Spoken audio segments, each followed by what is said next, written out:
నాగోబా జాతరలో కంటైనర్ ఆసుపత్రి అందరినీ ఆకర్షిస్తోంది. రోగులకు అవసరమైన పరీక్షలు, ప్రాథమిక చికిత్స చేయడానికి వేర్వేరుగా గదులున్నాయి. ల్యాబ్, ఎక్స్రే, ఈసీజీ సహా పలు యంత్రాలు కూడా ఇందులోనే ఉన్నాయి. నాగోబా జాతరకు వచ్చే భక్తుల కోసం అధికారులు ఈ కంటైనర్ హాస్పిటల్ను అందుబాటులోకి ఉంచారు. మరింత సమాచారం మా కరెస్పాండెంట్ మాంతయ్య అందిస్తారు. మాంతయ్య, నాగోబా జాతరలో ప్రత్యేక ఆకర్షణ నిలుస్తున్న మినీ కంటైనర్ హాస్పిటల్ వద్ద మనం ఉన్నాం. హాస్పిటల్ లోపల ఎలా ఉందో మనం చూసే ప్రయత్నం చేద్దాం. ఇది ఏదైతే కంటైనర్ హాస్పిటల్ ఉందో ఇది ములుగు ఐటీడీఏ పరిధిలో అక్కడ ఉన్న గిరిజనులకు సేవలు అందించేందుకు ప్రభుత్వం ప్రయోగాత్మకంగా ఏర్పాటు చేసిన ఫుల్లీ ఎయిర్ కండిషన్డ్ ఒక మినీ హాస్పిటల్ చెప్పవచ్చు. ప్రాథమిక ఆరోగ్య కేంద్రానికి ఉన్న అన్ని హంగుల కంటే ఎక్కువగానే ఇందులో మనకు కనిపిస్తూ ఉన్నాయి. ఈ కంటైనర్ బయట చూడడానికి కంటైనర్గా ఉన్నా కూడా ఇందులో ఉన్న హంగులు కానీ ఏర్పాట్లు కానీ మిగతా బయట ఉన్న ఆసుపత్రులతో పోలిస్తే కొంచెం బెటర్గానే ఉన్నాయని చెప్పవచ్చు. ముఖ్యంగా ఏజెన్సీ ప్రాంతంలో గిరిజనులకు అత్యవసర వైద్యం అందించేందుకు వారి వద్దకే వెళ్లి వైద్యం అందించేందుకు ఏర్పాటు చేసినట్టు ఐటీ అధికారులు చెప్తున్న పరిస్థితి. మాట్లాడుతూ మనతో స్థానిక వైద్యులు ఉన్నారు. సార్ చెప్పండి, దీని పర్పస్ ఏంటి, ఎందుకు ఇలా ఏ విధంగా సేవలు అందిస్తున్నారు? ఇప్పుడు ఈ పర్పస్ మెయిన్లీ మన నాగోబా జాతర వెరీ గ్రాండ్ జాతర ఉంది. సో పేషెంట్ వాళ్ళందరూ ఈజీగా ఫెసిలిటీస్ ఇవ్వడానికి మేము మన మొబైల్ వెహికల్ ఉంది. ఇది యాజ్ ఎ మినీ హాస్పిటల్ రావడానికి అయితే it's like a vehicle, but స్టేషనరీగా పెట్టి మనం ఎక్స్టెండ్ చేస్తే ఒక మినీ హాస్పిటల్ లాగా అయిపోతుంది. ఇక్కడ అన్ని సువిధాలు ఉన్నాయి, బ్లడ్ టెస్ట్లు అన్నీ ఉన్నాయి. ఇంకా పేషెంట్కి కంఫర్టబుల్ చేయడానికి కూడా అన్ని ట్రీట్మెంట్స్ కూడా ఉన్నాయి. ఏమైనా ఎమర్జెన్సీ ట్రీట్మెంట్స్ ఇవ్వడానికి కూడా అన్ని రిసెసిటేషన్ ప్రోగ్రామ్స్ కూడా మనం చేస్తాం. స్టాఫ్ కూడా అందరూ మంచి ట్రైన్ గానే ఉన్నారు. సో వాళ్ళకి ఏం ఇబ్బంది రాకూడదు during this festive event.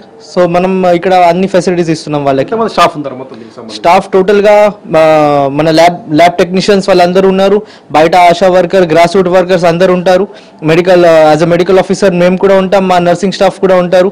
Overall గా హెల్తీగా అంటే పేషెంట్స్ వచ్చే జనాల్ని మంచిగా హెల్తీగా అటెండ్ చేయడానికి ఇనఫ్ స్టాఫ్స్ ఉన్నారు. రిలేటెడ్ అన్ని మెటర్నల్ రిలేటెడ్ సేవలు, పీడియాట్రిక్స్ రిలేటెడ్ సేవలు కూడా ఇస్తాం. ఇంకా ఏమైనా నాన్ కమ్యూనికేబుల్ డిసీజెస్ అన్ని సేవలు ఇస్తాం. ఇది ఏంటి సార్, ఇది ఏంటి యంత్రం?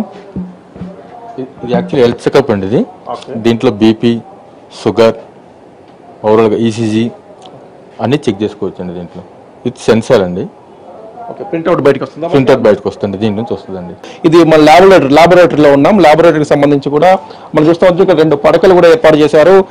ఏదైతే వైద్యం, ఎమర్జెన్సీ వైద్యానికి అత్యవసరంగా ఇక్కడ సేవలు అందించి ప్రాథమిక వైద్యం ఇక్కడ అందించి వారికి అప్పటికప్పుడు సపరేట్ చేసేందుకు అవసరమైన ఈ పేషెంట్ రెస్టింగ్ ఏరియా కూడా 2 బెడ్లను కూడా ఈ కంటైనర్లో ఏర్పాటు చేయడం జరిగింది. లాబొరేటరీ చూడొచ్చు. లాబొరేటరీ కూడా పూర్తి ఏదైతే మనం చెప్పొచ్చు లేటెస్ట్ టెక్నాలజీ సంబంధించి అంత ఎక్విప్మెంట్ తీసుకొచ్చి ఒక లాబొరేటరీ కూడా ఏర్పాటు చేయడం జరిగింది. చెప్పండి, ఏ విధంగా పనిచేస్తుంది లాబొరేటరీ? రిపోర్ట్స్ ఎప్పుడు వస్తాయి? సరే, ఈరోజు ఆల్రెడీ మనం బేసికల్గా ఇందులో సిబిపికి సంబంధించిన మిషన్ ఉందండి. మనకు బ్లడ్లో రక్తం ఎంత ఉంది, ప్లేట్లెట్స్ ఎలా ఉన్నాయి, డబ్ల్యూబీసీస్ ఎలా ఉన్నాయి, ఆర్బీసీస్ ఎలా ఉన్నాయి అనేది ఇమీడియట్లీ మీకు 5 నిమిషాల్లో మనకు రిజల్ట్ ఇచ్చేస్తామండి. ఇంకొకటి ఆర్బీఎస్కి సంబంధించిన ఎవరికైనా షుగర్కి సంబంధించినది కూడా ఇమీడియట్గా మేము చేసి ఇచ్చేస్తాం. అలాగే మలేరియా ఉంది, డెంగ్యూ ఉంది. ఈ బేసిక్గా ప్రజెంట్లీగా ఇన్స్టెంట్గా మీకు వితిన్ 5-10 నిమిషాల్లో మనం టెస్ట్ చేసి చెప్పేస్తాం.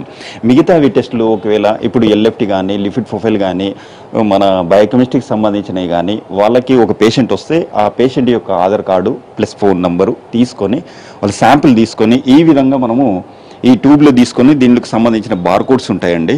ఈ బార్కోడ్స్ ప్లస్ ఆధార్ కార్డు ఇందులో శాంపిల్ మనం ఇలా తీసుకున్న తర్వాత ఇవరికి టీఆప్కి మనం వేరే పెద్ద ల్యాబ్కి మనం పంపిస్తే ఇమ్మీడియట్లీగా మనం ఇది ఆన్లైన్ చేసిన తర్వాత రేపు ఆ రిపోర్ట్స్ యొక్క రిజల్ట్ అనేది వస్తుందండి. ఇంకొకటి లిపిడ్కి బయోకెమిస్ట్రీకి సంబంధించింది ఇలా ఉంటుందండి. ఇలా మనం లేబులింగ్ చేస్తాము 1940. ఈ విధంగా మనకి phone number plus Aadhaar number తీసుకున్న తర్వాత వీళ్ళకి మొబైల్లో రేపు వాళ్ళ డిస్ప్లే అవుతుందండి ఈ రిజల్ట్ అనేది. సో ఇంకోటి బాబు అనే వ్యక్తి వచ్చారండి. సిబిపి చేస్తే మనం ఇక్కడనే 13.2 చేసినాము, డబ్ల్యూబీసీ 7.8 ఉంది, ప్లేట్లెట్స్ 278 ఉంది, ఆర్బీఎస్ 4.82 ఉంది. సో ఈ పేషెంట్ యొక్క నార్మల్ ఇలానే ఉందండి, మంచిగా ఉన్నారండి వీళ్ళందరూ కూడా. ఇక్కడ జాతరలోకి వచ్చి ఆదివాసులకు సేవలు అందించేందుకు ఇక్కడ తీసుకొచ్చి ఇక్కడ పెట్టారు. దీన్ని అందరూ కూడా ఆకర్షిస్తున్నారు. మా ప్రాంతంలో ఊటూరు ఏజెన్సీలో కూడా ఇలాంటిది ఒకటి ఏర్పాటు చేయాలని డిమాండ్లు వినిపిస్తూ ఉన్నాయి. మొత్తం మీద కూడా ఈ ఆసుపత్రిలో అటు సౌకర్యాలతో పాటు సేవలతో పాటు భక్తులను కూడా ఆకర్షిస్తున్న పరిస్థితి కనిపిస్తోంది. మొత్తానికి కూడా ఈ మొబైల్ కంటైనర్ హాస్పిటల్ ఏజెన్సీ ప్రాంతాలకు అవసరమని చెప్పి స్థానికులు కోరుతా ఉన్నారు. ప్రభుత్వం ఆ దిశగా చర్యలు తీసుకోవాలని చెప్పి డిమాండ్ చేస్తూ ఉన్నారు. ఇది ఇక్కడ పరిస్థితి శ్రీనివాస్తో మాంతయ్య అభినవతి.